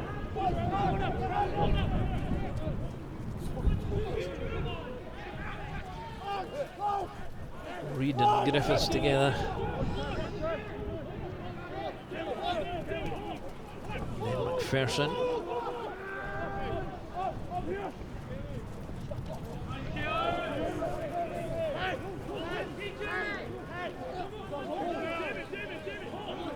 Davidson doing his best to try and keep them off the ground, but eventually, well, his pressure, his hard work paid off, and When Griffiths eventually got it, he fumbled it. Ayr put together a few phases there that were starting to put Stirling under some real pressure just with that maul at the start. They made a lot of meters on that, and Stirling, I thought, defended it pretty well to start with, and then they'd managed to kind of break off and build some more phases after it. But good resolve, and they've managed to force a turnover. Just having a look, somebody's gone down in the centre there. Let's see, David Armstrong. Can we do this? A blood sub? Sorry, Kortweg. Looking at the wrong numbers there. It's been a difficult day for him because the ball has been so scrappy coming back, and he's had so few options to do anything with it.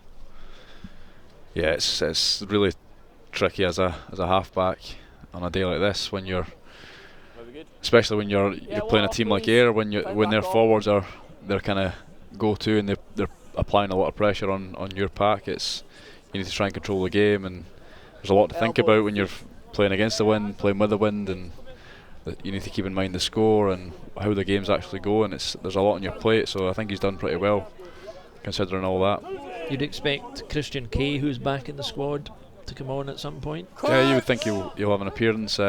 Young academy scrum half. I think he's under 20s this year, so he's obviously a good talent coming through the system as well. Bulls again getting a good shove. Stirling it away on the far side in the gloom.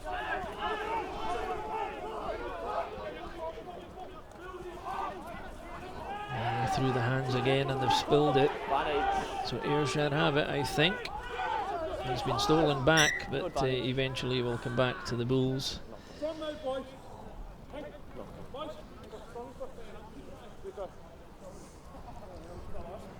Good work, ball was out.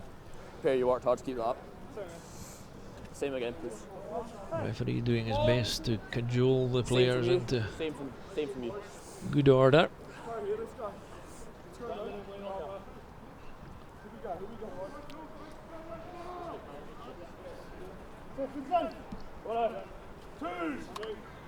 Let's go, boys! Crouch! Bind! Try again. Hold your weight, both teams. Not been an issue so far, let's not make it now.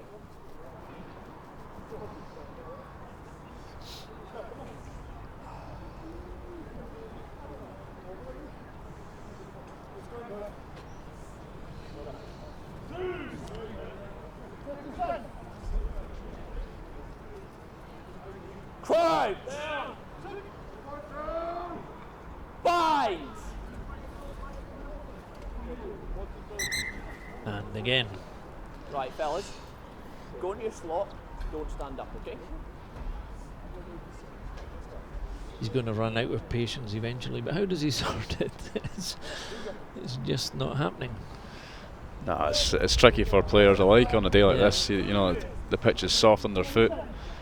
I'm saying that like I know what I'm talking about in terms of scrums, exactly. but I've absolutely no idea. I wasn't going to say, but you do get a close view of it when you're playing. You might not know what's going on. It's tough putting the ball in. Yeah. Straight, you mean. Ooh, solid though. And off they go. Not flat. Again, Stirling up quickly. The shadows beginning to lengthen as the lights take over. Natural light disappearing. Good tackle. Well received by the Stirling faithful. Little chip through. Dangerous ball. Keep coming, Stirling! He needs to make ground here. Referee encouraging him to get out, or the whole team's offside. Now Bulls have a chance to run it back. Always this tendency to run back to the forwards.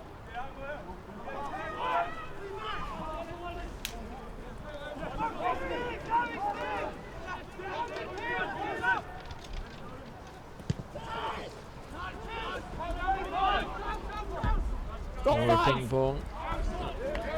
Yeah, that's made good ground though. It's a better kick. There was a lot of space there. Yeah. Again, Ayr just happy to try and turn Stirling. It's a bit trickier with this wind into their face. They're not getting as much distance on the kicks as they would have in the first half, but you can still see that they're wanting to make Stirling play, and this half Stirling aren't doing that as much as they did in the first half, and they're looking to return and reapply pressure. Referee has called time off. I think.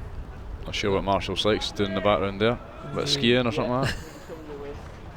Here we are, substitution for Stirling coming on. It's number 20. We'll let Stirling sit to the line Matt out. Smith. It's a really good sub to be able to bring on at this stage of the game. Matt Smith, who's played a lot for the Glasgow Warriors, he's a county boy as well, so he'll be looking to get involved straight away. Well, we'll be able to spot him because he's the only one with a clean shirt on. At the moment, that won't last long. That's him on the side there. But a good addition to have with still a good 25 minutes more to play. Aerial route again. Allowing the ball to drop, kind bounce though. And away he goes. He's been keen to stretch his legs, McGarvey, when he's had the chance. That's been partially blocked. Plenty of time for Matt Davidson to come back, pick it up. Another hopeful punt.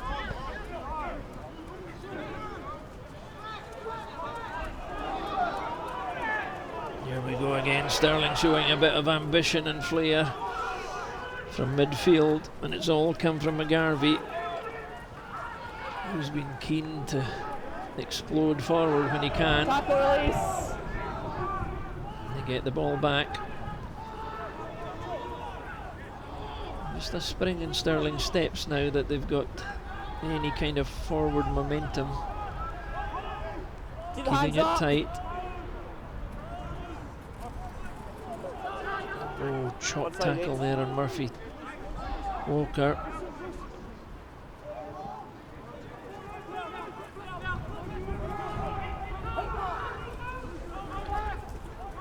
Another one.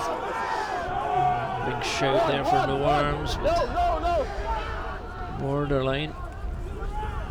The referee allows it to go on. Stirling now in full flow. No! Splashing their way towards the line. 22 is the first one. Playing in front of the, right below the stand there. And again, it's gone horribly wrong for them because the Bulls have done so well on the ground. Oh. Stirling. Just a little bit of afters. Frustration, Sean. Step away. Rayner, come to me, please. Going to have a word with the captain. Anything there? Yeah, Rayner. Pete, come here, Rayner. Right, both you lads are complaining it's either team that are running in. What'll stop it is the goalkeeper teams don't run in, okay? It's not what happened there, really, Sean. It's what happened afterwards, which the referee had called it. Yeah, I'm not sure what's been going on there, but Thanks, mate. I know if I was on the pitch I'd be keen just to get this game flowing as much as possible and keep moving. Get finished. Look at the rain now, it's driving. That's a different intensity as well. And you can see again that kick. It's almost impossible now for Ayrshire Bulls to get out of there by kicking it out. Line of touch. Off. They're surely not going to grind their way to a 3-0 win, are they, Sean? I don't want to jinx it. I'd like to see at least one try in this game, but whether or not it actually happens, I don't know. But this is what they'll do, because this is what they're good at. They're making good ground here, despite Andrew Davidson's best protestations there hanging about. He needs to get himself out of there. And I think there's a penalty coming, because yeah, I think it was the substitute, Matt Smith. Just didn't come in the back door. And that's the temptation now, isn't it? They just try and draw these penalties all the time. Yeah, it's tough if you're going backwards on a maul to stop them, and do it legally as well is obviously tricky. Matt Smith just got punged by the referee there for an infringement, but it's again it's Ayr didn't get great distance on the kick, but their mauls made them another 10-15 metres, gained a penalty, and they've kicked a touch again, so they've actually gained about 25 metres out of that sequence, so they'll be pretty happy with that. Without doing anything much, particularly.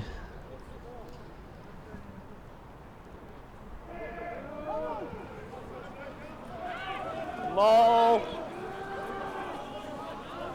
One. It's difficult to see who's pulling whom here, but Andrew Davidson seems to be in the middle of it all the time. That was a better defensive maul for Stirling, I would say there.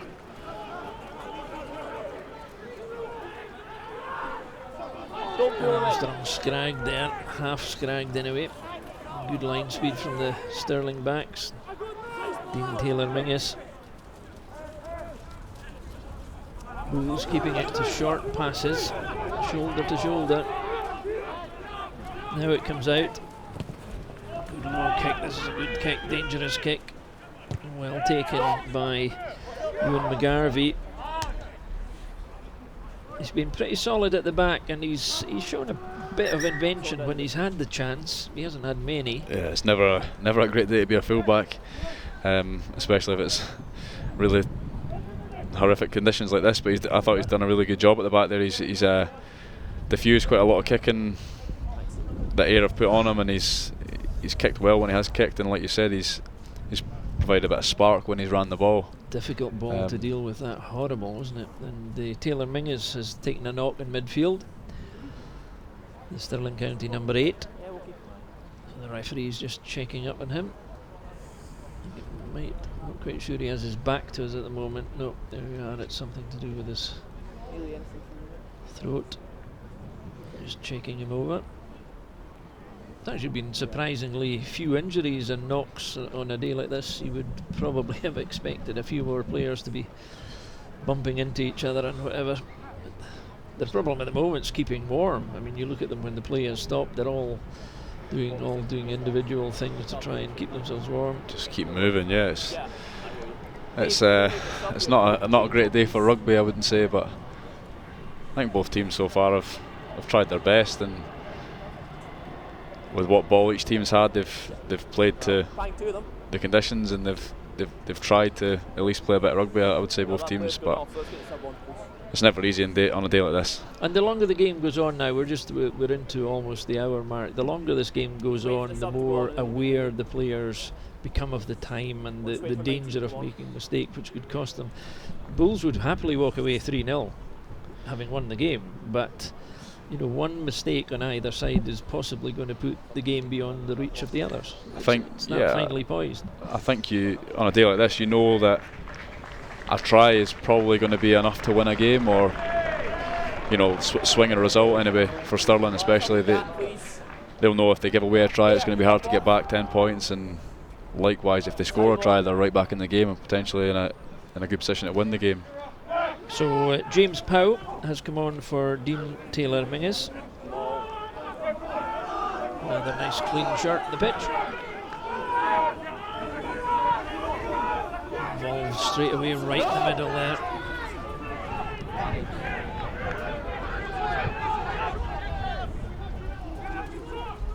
Bulls moving it, and again the pass was never... penalty given though, and the time off call could lead to... Three side entries or collapses at no time. Next ball offence, there's no 3 penalties against it. It's 3 penalties. The referee has just warned Stirling that they've given away 3 penalties, and didn't quite say 3 strikes and you're out, but strikes me as if he could take some greater action on the next count. He's asking for a check on the number, so he's just losing patience with Stirling and their infringements.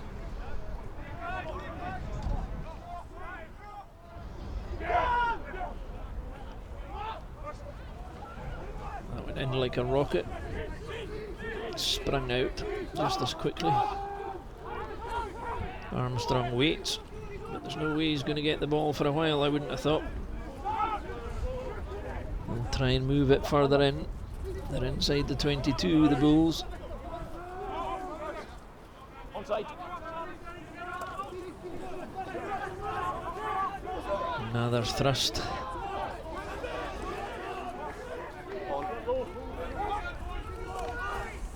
And again, desperate defence by Stirling. That's a better thrust though.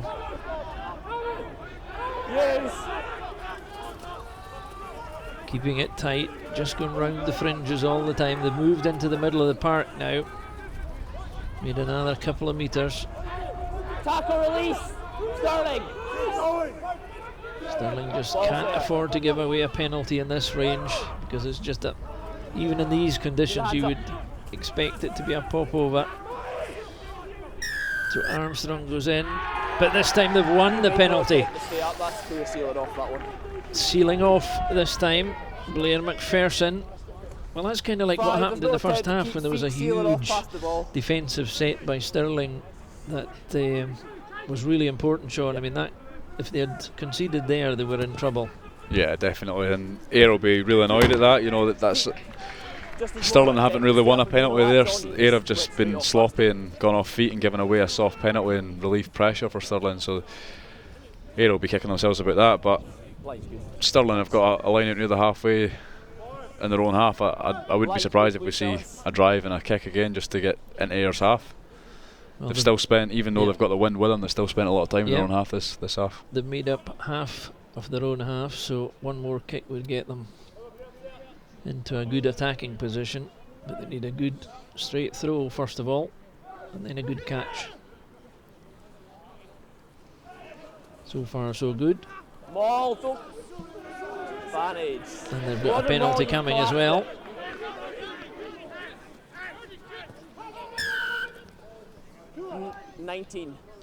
Maul was set well. Marshall Sykes penalised there. One of the Stirling players has taken a knock in that drive as well, so good chance for Gowdy to put them even further up the line. Not being too greedy, but he's moved them 15 metres or so into the Bulls' half.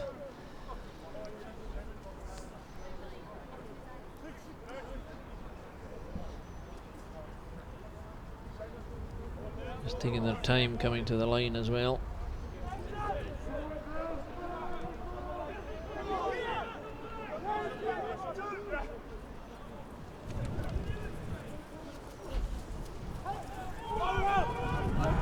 The middle, Matt Smith. Oh, some juggling, some fancy handiwork there by Cameron Henderson, the number 5. I think it was the third attempt before he got it, and Stirling on the move now out the far side.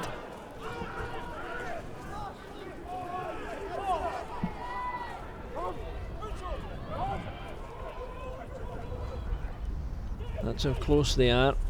Driving in towards the middle, and the ball's been spilled backwards twice, but they've lost possession again. That's that sticky corner as well. Yeah, that's a bit frustrating for Stirling as well. They've actually, I think it's one of the first lineouts any team's gone off the top and actually passed the ball, and they've managed to make a line break off the back of it. Really good line from Cammy Henderson there. Great hands eventually.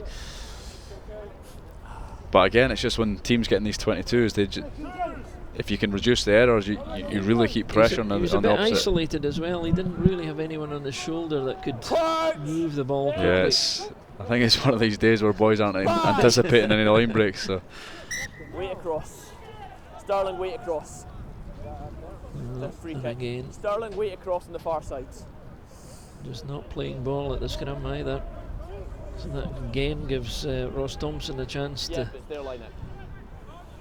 plug them out a little bit. Again, look at that, you can only make 10-15 metres. So hold the weight back.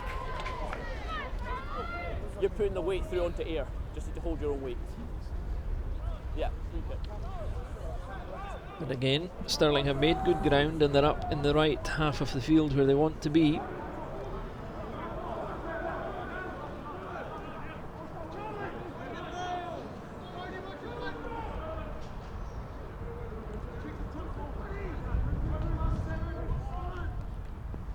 Kennedy with the throw.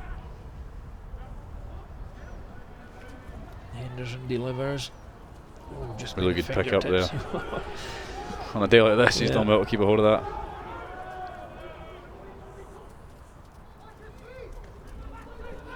Murphy Walker.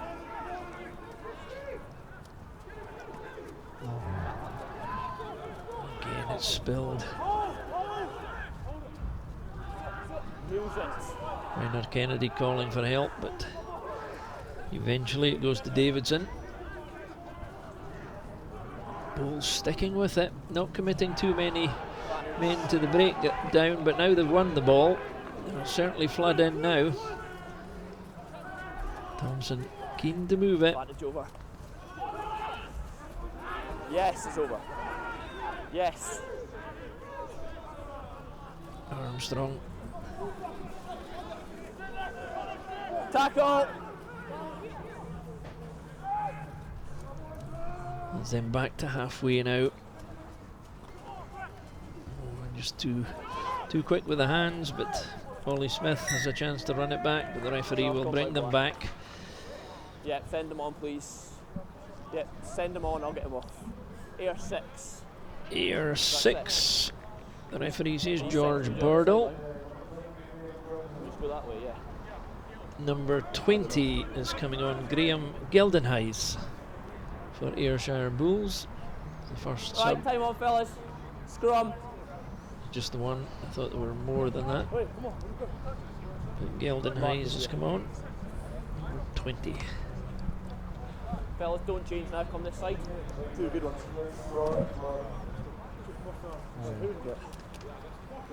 Hold your weight back, don't stand up.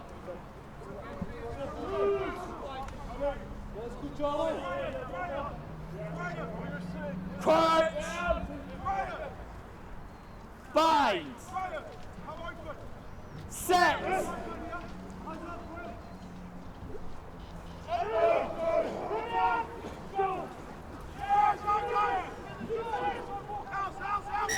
Same scrum. Well, he's going Just to go round on reset the it mark, because same scrum. just a 20. slight delay there. 20, don't join the front row, please. You need to stay on your bind. Same scrum. We'll come across. Anything on your side, Bob? Novel tactic that, throwing someone else into the front row. You boys are fine, so just same again, please.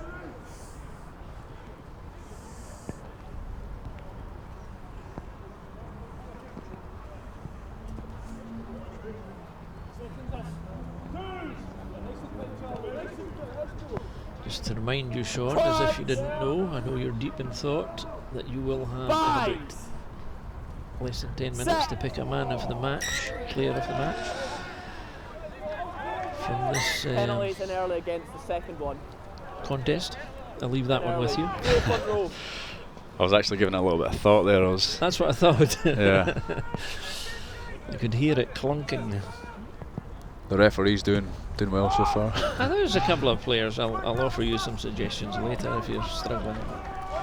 Anyway, the Bulls have moved themselves forward again. 18 Stirling substitution, please.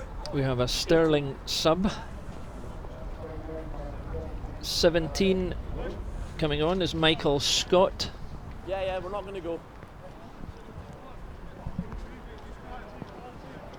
Must have thought he might have got away with not coming on, but as time dragged on. Just heading for the last 10 minutes or so.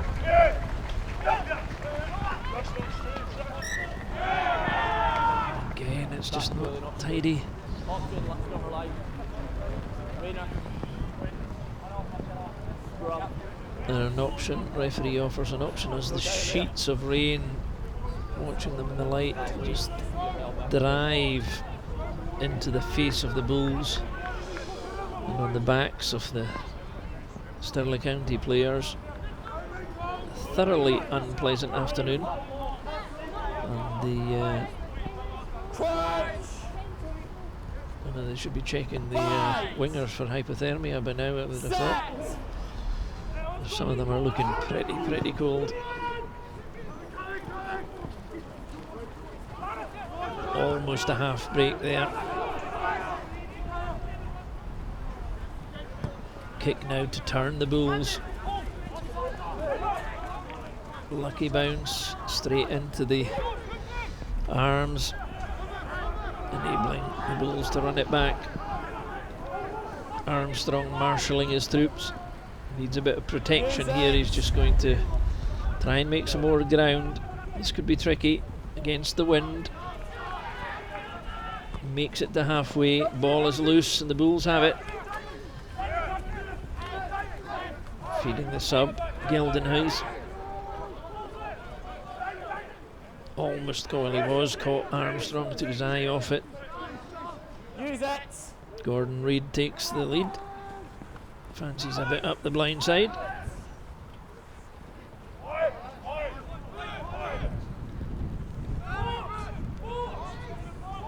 Use it. Armstrong again, going to launch one. Making 10-15 metres each time. That's come off ahead, I think. Forward into touch, yeah. Forward into touch by air. Option, scrum or line. Scrum.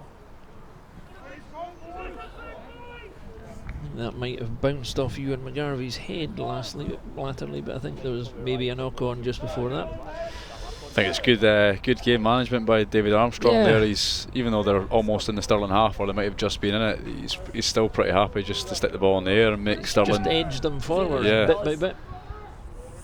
But with conditions like this, you need your halfbacks to be controlling the game, and I think both sets of halfbacks have actually done that pretty well. Yep. Crouch.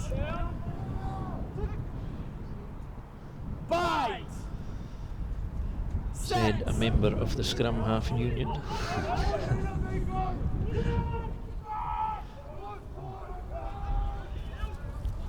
Stirling trying to move it out. This could go for length as well. But again, it's off the field. It was taken back, yes. They're claiming it was taken back in. That's maybe the first serious mistake they've made at half back there, really. He maybe just lost his bearings just a little bit, that he had passed the ball back in. Stirling, There the score in the background, please. Stirling County 0, Ayrshire Bulls 3, the way it's been for an awful long time.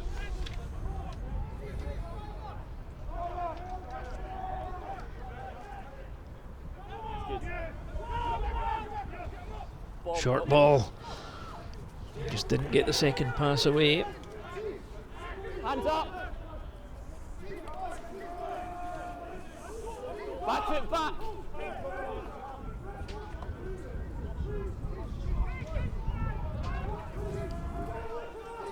Patient build up again. Big moments in the game, these, as Ayrshire Bulls fancy themselves to make the 5 metres now. And Stirling County have to defend as if their lives depend on this. That's the try line. Over on the far side from our commentary position in the stand at Bridgehaugh. Creeping in towards the posts, but the line is their target.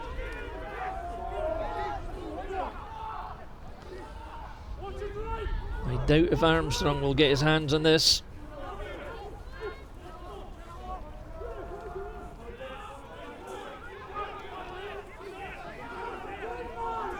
Hands off!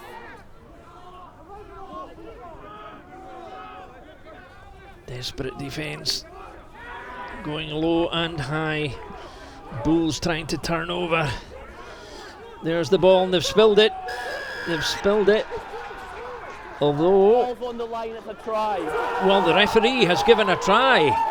The referee has awarded the try to number 3, Nicholas Griffiths. No, he scored touchdown before you have. That's what they've... Well, I think that would be worth another look, because I thought that ball had been spilled through from the ruck. It seemed to squirm, but what the referee I think is suggesting is that the ball was on this 50-metre line. There's a bit of grass there. Placed on the line. Let's have a look. Now watch for the ball squirting through. It's at the end of this. There's the ball, short of the line there, yes. Did it hit the line there? Then it squirted forward. Well, what do you think, Sean? Yeah, I think that is actually a try. I think Matt Smith's done really well and got the turnover and placed the ball back. The ball's then rolled onto the line. And once the ball's over the try line, you can't be offside, so the Ayr players then come around and touch it down. So I think that is a legitimate try, which is unfortunate for Stirling because they'd really defended so well there. And like I've said already, I reckon a try is enough to win this game. So there's still time for Stirling to get down the other end. With the misconversion, it's only a penalty and a try in it. So we have 6 minutes to go. Stirling County 0, Ayrshire Bulls now with 8. And there's another look. So the ball, well, I'm not so, he still has his hands on it, so it's edged forward, and then it's... So once it's on the line... Once it's on the line, that's it. Yeah, you can't be offside, so you can then... Fair play to the tight head prop for knowing the rules there. A bit of opportunism there. He knew what he was doing. Nicholas Griffiths with the score in 74 minutes. 6 minutes and less now as the rain teems down. And that's just made the job so much more difficult for Stirling County.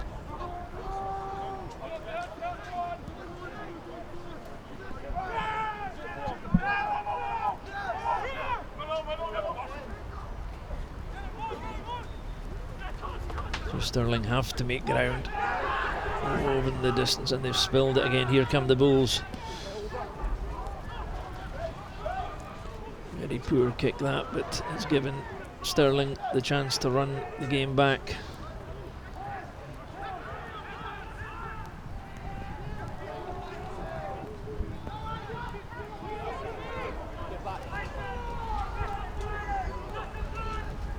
Good low tackle by number 10, Ross Thompson. Little chip over the back, making the Bulls retreat. Splashing through on the top. Well recovered by Ollie Smith, who makes good ground, throwing tackles off. He's got support here. And still Ayrshire keep it moving.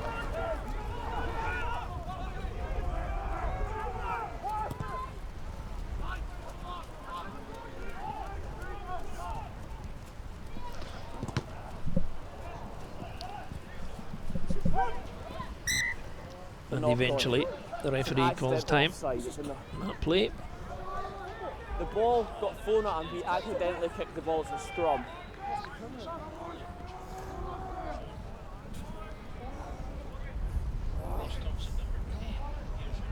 Let's go.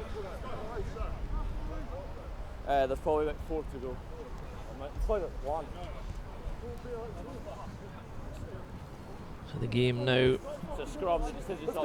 almost beyond Stirling County, you'd think, Sean.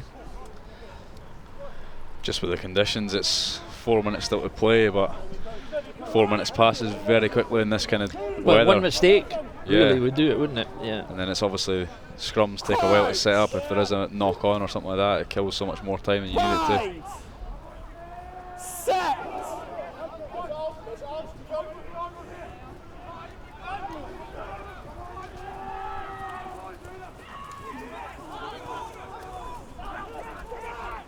Increasingly difficult for our cameras now to track the action.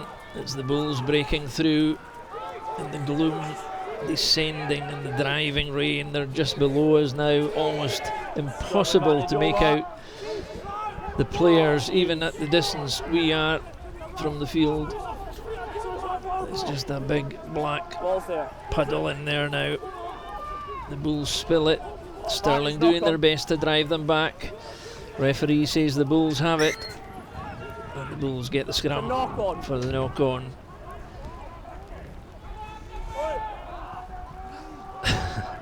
Knock on. There's still life in the Gordon yet. Thanks, mate.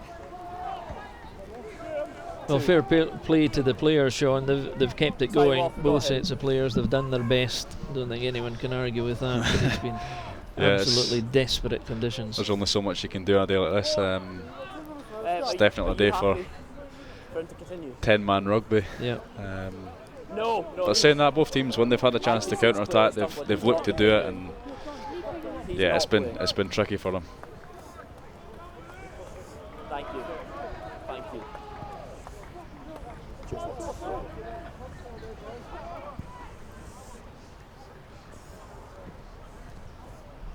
shells are hot.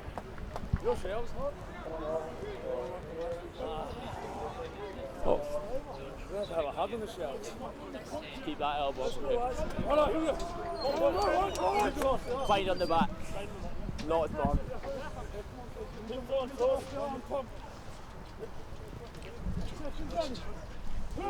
Time on, I don't know. Crouch! 2 minutes remaining. Lines. Set. Stirling needs something pretty quickly if they're going to rescue anything from this game. The Bulls turning the squeeze. They've got a penalty as well, but they'll keep it going as long as they can because they're only 5 metres out anyway, so they might as well have a crack. The referee has told them there's a penalty coming. Still they go. Just a question of how long he'll let it go now. They're underneath the posts. Still penalty advantage.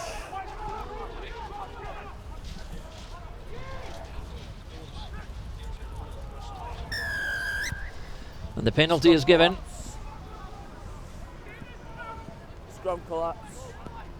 What would you do here, Sean? Run the clock or take the points? If you're kicking from the left foot, it would be kicking into the wind. That's a tricky kick, one, but tricky one.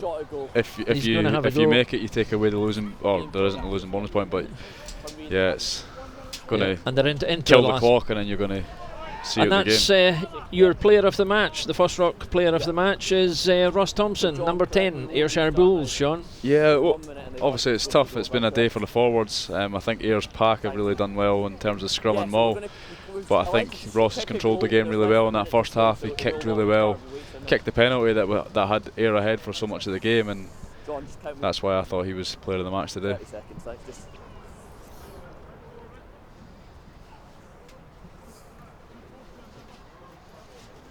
10 seconds. He's got 10 seconds. He needs to get a move on because it might or might not, depends on when the whistle goes here.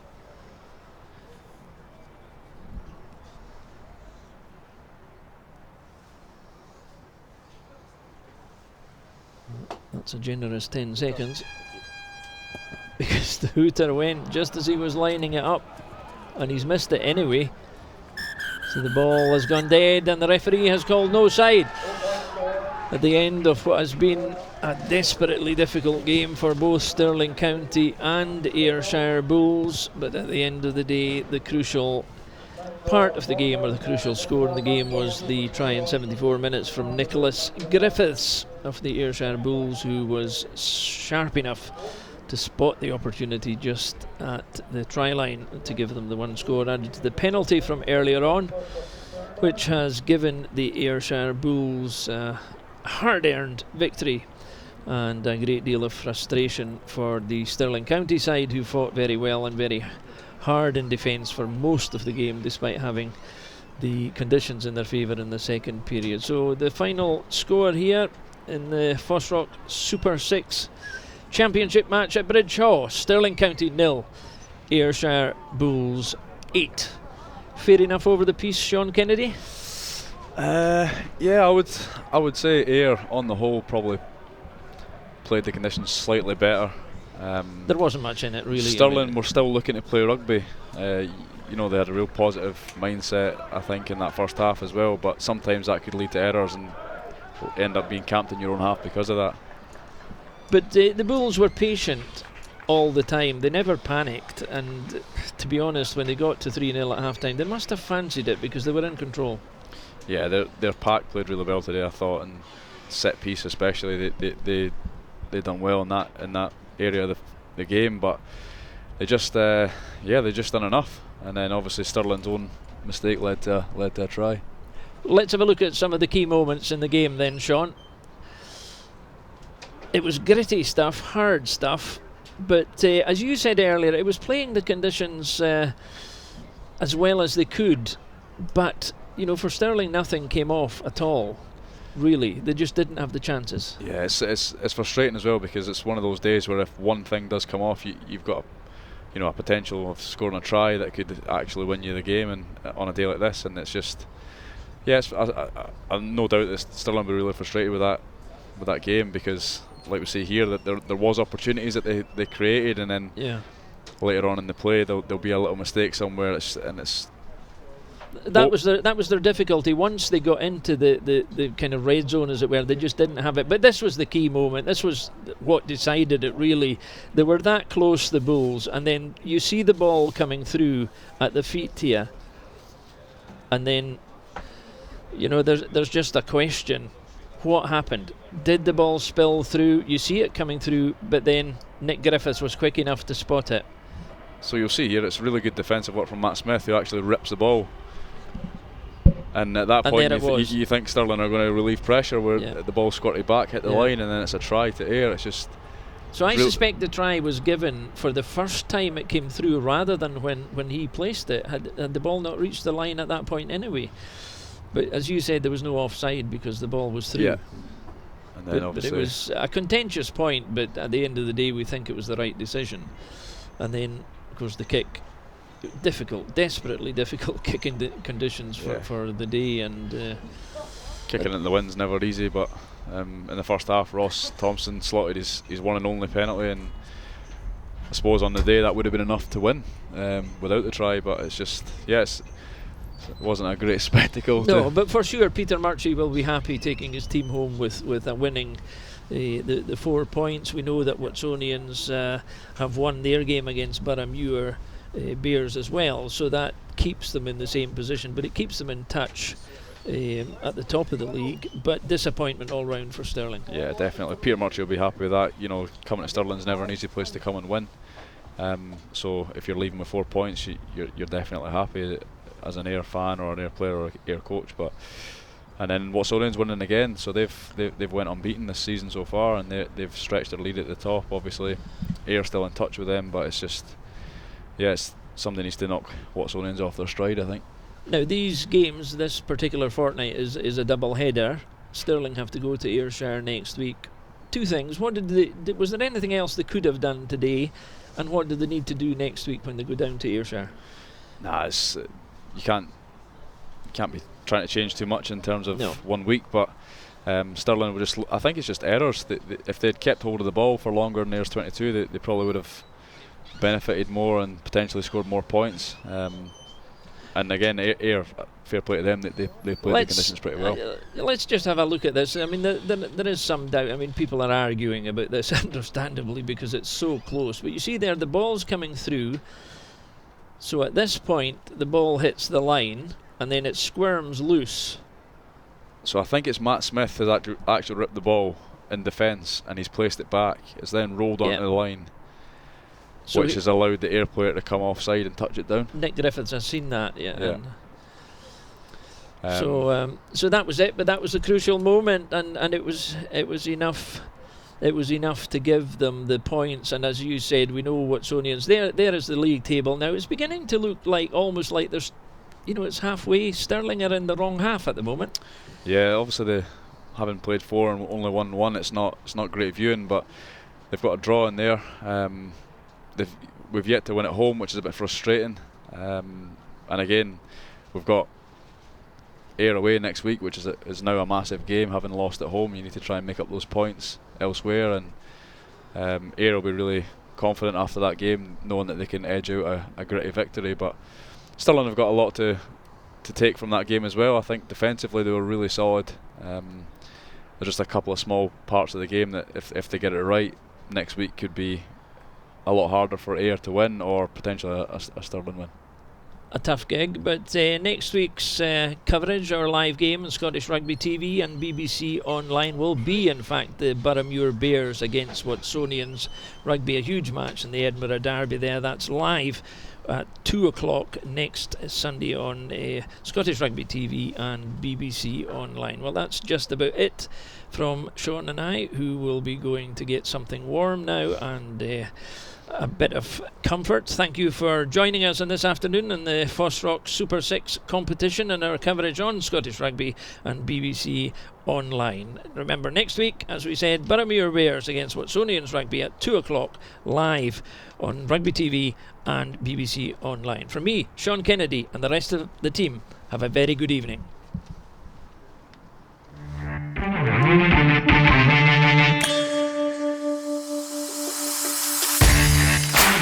Bye.